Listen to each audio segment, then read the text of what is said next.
Hello, this is Lee Anthony Davis with another announcement video from my YouTube channel. Today is Wednesday the 4th of October. A warm welcome if you're just joining me. This is a recorded live video, obviously. Today, I want to try and beat my record of the length of time I spend on this video. Yesterday, I managed to get down to 21.21 seconds, so I hope to go under 20. I'll do my best. I'm going to go really quick, so please bear with me. Sorry if I've missed anything important. All right, here we go. This video will be about announcements. It's group contributor, birthday announcements, Doctor Who news, updates, Doctor Who DVD collection. That's my collection. Today it's Colin Baker. Then it's a Doctor Who quiz question, the answer from yesterday's question and a new question. And then it's moving on to comments, and then what's coming up. Right, okay then, let's get on with this. Also, before I start, I'd like to thank all the new subscribers that subscribed to my channel yesterday and earlier on, about an hour ago. Thank you very much. I appreciate that. I haven't had time to see who you are, but I will make an effort to find out who you are so I can thank you. Right, okay then. Right, I'm going to move on this fast. Here we go. Right, group of the day on Facebook for Tuesday the 3rd of October goes to probably one of the best comedies ever written in sitcom history, written by obviously John Cleese and his wife, Polly, played Polly. I can't remember. Doesn't matter. Anyway, I'm going to nominate that group. Group of the day for Tuesday the 3rd of October goes to the Essential Fawlty Towers group. Well done to them. Right, moving on. Contributor of the day for Tuesday the 3rd of October goes to Maria Skyper Giesler. Well done to you too. I'll definitely obviously put you on Facebook, post you up there along with Instagram, Twitter and my story, so well done to them. Right, moving on to birthdays. 4 people today celebrating their birthdays today on Wednesday the 4th of October goes to Nadine Oller, Lauren Wilson, Ryan Mikowski and Harry Allen. Well done to them. They're on Facebook, obviously, somewhere on Twitter, maybe on Instagram, who knows. If you see them or you know them, wish them a happy birthday. It's their special day. Well done to them. Right, okay then, Doctor Who news. Now you're going to love this. Miriam Margolyes, who is one of the guest stars for the 60th anniversary and also the voice for Beep the Meep, made an interview. Basically, this is true. I've got to tell you this. She commented about Tom Baker wanted her to be his companion. This is true. This is about the time when Elizabeth Sladen left. What happened was Tom Baker went to Philip Hinchcliffe at the time, the showrunner, and he said, why not give me Miriam Margolyes or Sylvia Sims, someone like that. And he put the idea to the BBC. You know what the BBC said? This is true. The BBC refused because on the grounds of she was too fat. I don't believe it. I really don't. What they say, she couldn't get through the TARDIS doors because she was too fat. Rubbish!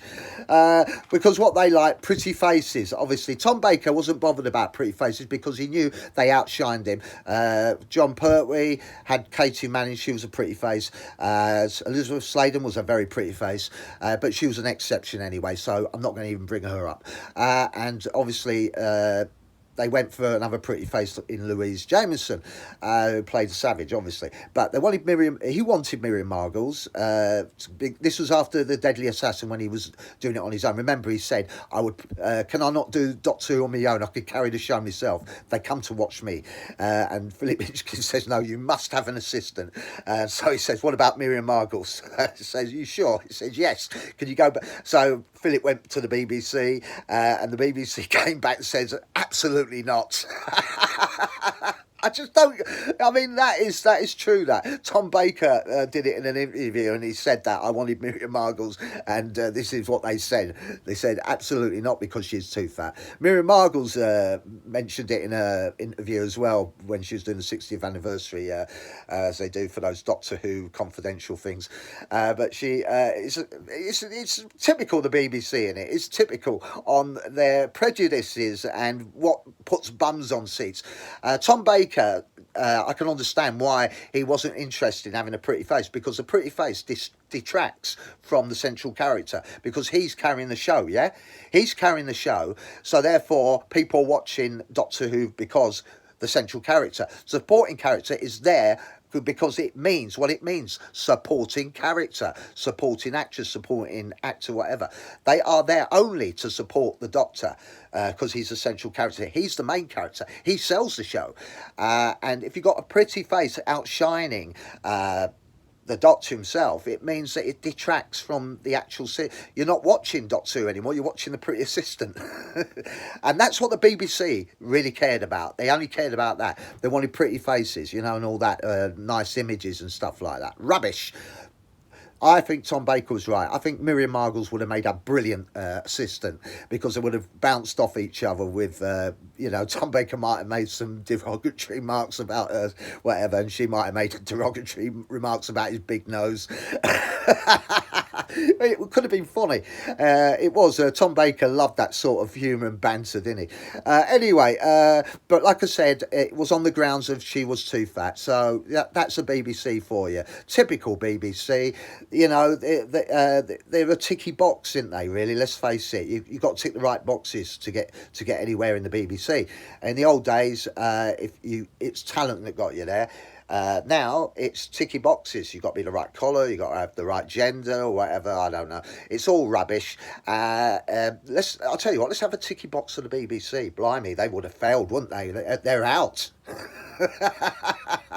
I mean, we know about their problems. We know about what they did. We know about some of the people they were protecting because they put the ratings up. I'm not going to mention his name because he disgusts me anyway. But anyway, but those people they were protecting, right? And now they've got the moral high ground here, saying that, you know, this is in the 70s, by the way, when Miriam Margolyes was doing a lot of stuff. She was acting in West End and stage. She did a lot of acting. She also ended up in Blackadder as well. She was bloody good in that. But yeah, I would have loved to have seen that. But anyway, that's the reality of it, innit? So anyway, moving on. That was the Doctor Who news. I've got some real good Doctor Who news to tell you about, an exhibition coming up. But I'll tell you that tomorrow. Right, moving on. Updates. Here we go. Page, Lee Anthony Davis, the Doctor Who page, has reached 99 followers, and one more off the big one on that one. Also, the Lee Anthony Davis, the Doctor Who group's gone up to 95.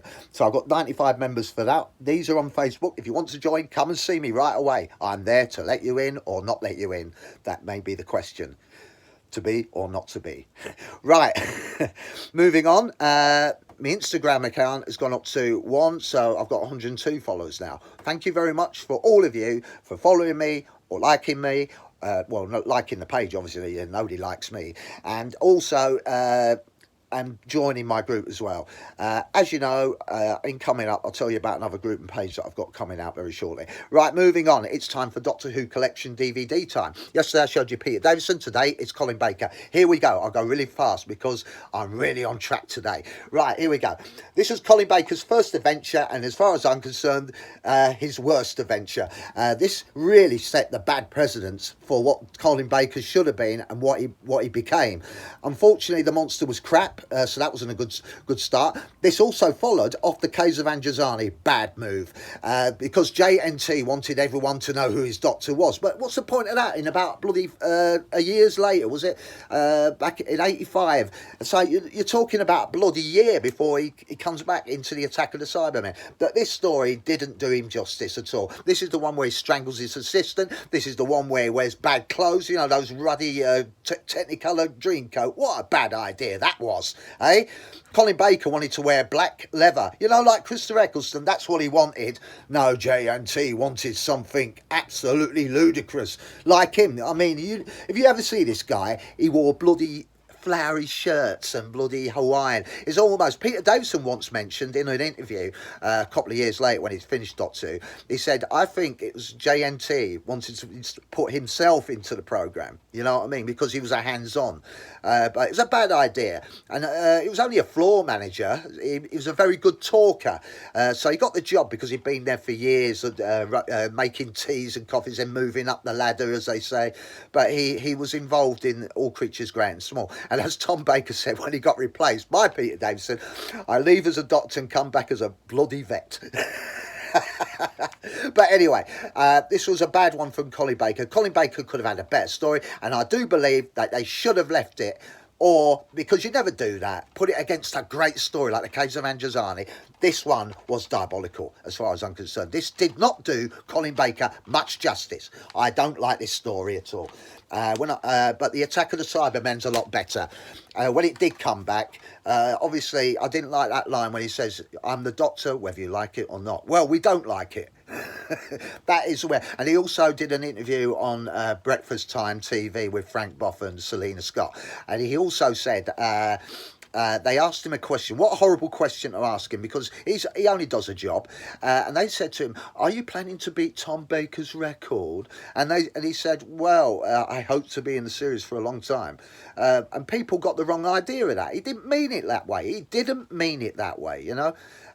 He did want to be there, but he wasn't going to want to beat Tom Baker's record, did he? Because, you know, as you know, Peter Davison was right. You do 3 years and get out, because Patrick Troughton told him when he met him in the car park. I think it was on when he was doing the 20th anniversary. And he said to him, he says, you're doing Doctor Who, aren't you, Peter?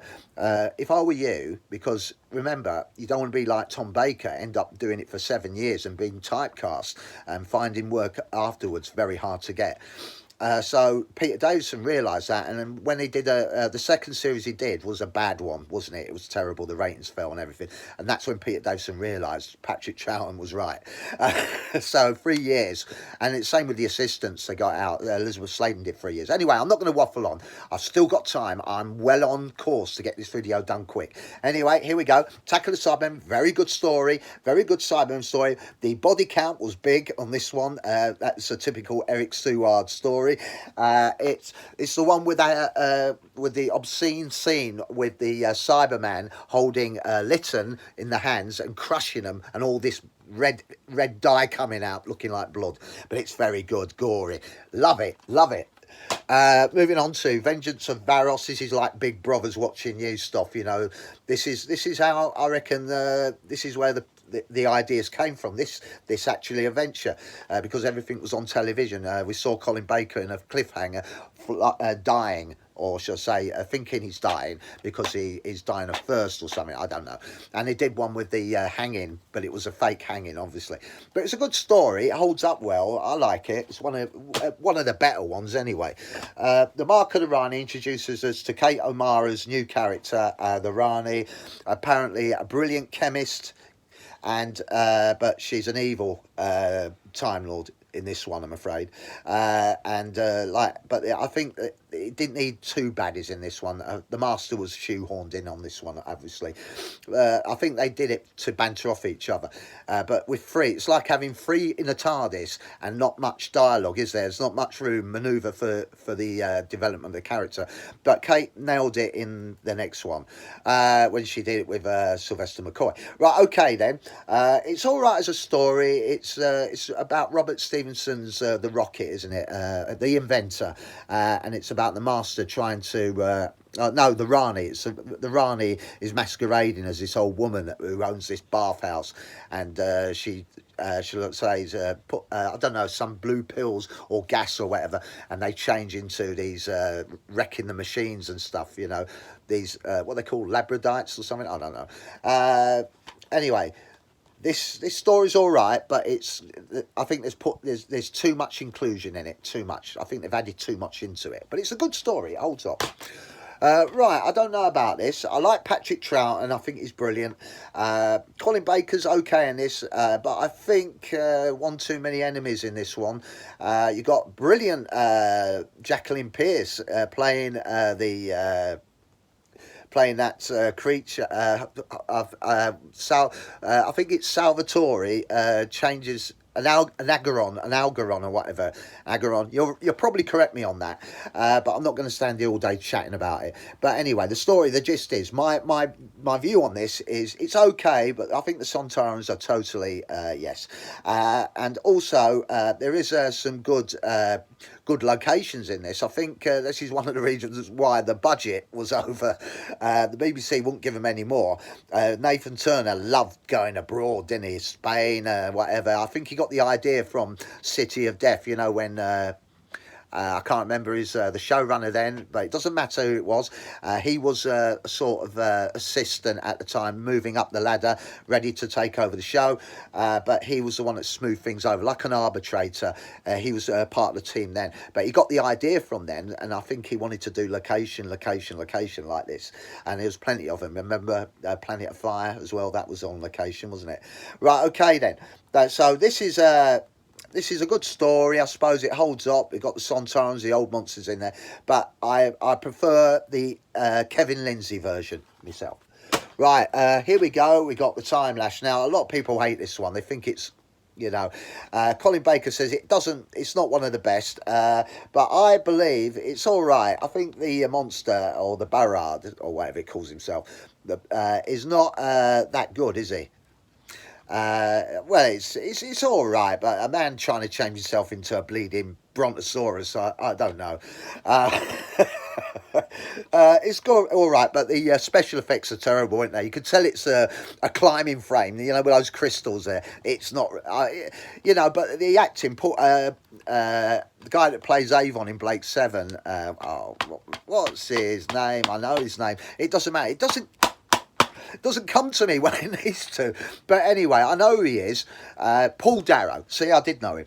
He's brilliant, but the problem is he outshines Colin Baker, you know, because he really gives it a lot, doesn't he? And I think John Nathan Turner, when Colin Baker was doing the same to Peter Davison, did the same to, he told him to tone it down a bit. There you go. There we go. That's Time Lash in the Time Lash.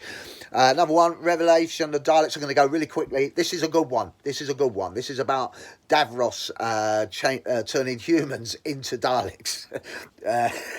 It's not as if it's not been done before. I think that's where RTD got the idea, you know, like with that Emperor Dalek, we ciphered human, we turned them into Dalek, we sifted them. Oh, Godfather. Talk about gory dialogue. Yeah, but this is good. This has got a good body count in it as well. Right, we get round to what I deem as very bad for the show. Remember the hiatus? We got the Trial of the Time of a Time Lord.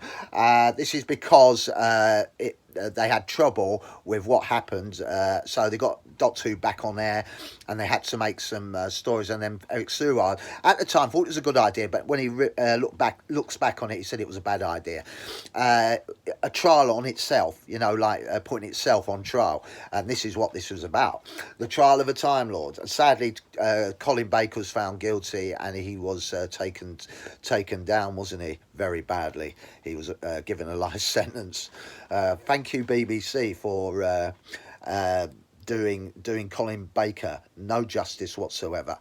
That was down to Michael Grade and that other guy, but they're not there anymore. So you know that's why things can be reversed. Colin Baker managed to do audio, didn't he? And he did it bloody good. Anyway, never mind. This is Trial of a Time Lord. This adventure's called The Mysterious Planet.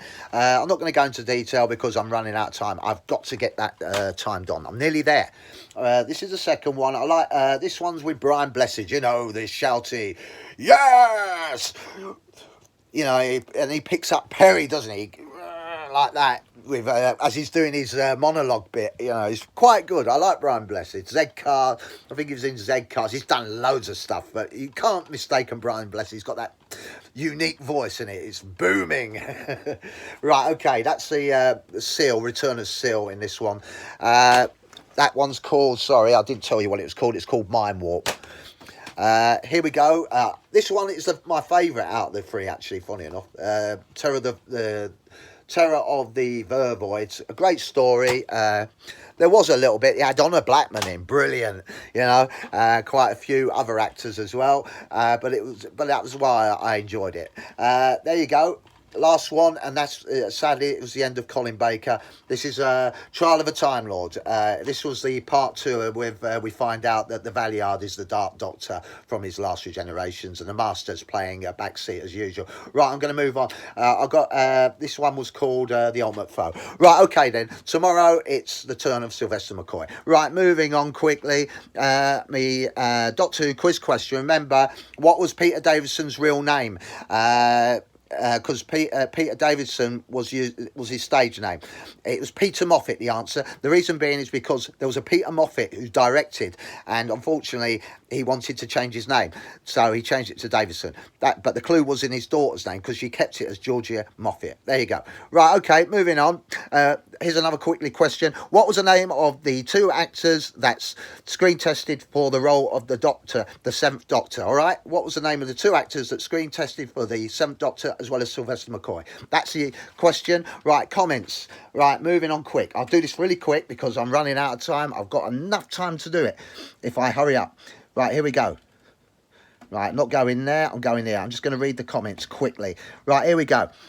This is for Lost in Space. It made a good children's show. I was the same age when Will was back then. That one's from Thomas year 9LN or something like that. That's his handle. Thank you for that, Thomas. Another one from Commodore 1962. Those teasers in season 1, you had to watch the next episodes. You're right, they are good. Thank you very much. I appreciate it so much. Right, coming up, I've got Lost in Space, the cliffhanger. Also, I've got me Sarah Jane page and group. As you know, it's advertised on this channel. Doctor Who quiz is coming up this Saturday, and thank you very much. I think I've just done it. My love and gratitude for all you subscribing. Have a nice day, and I'll see you soon. Don't forget, Lost in Space, the cliffhanger is coming up right away. Bye for now.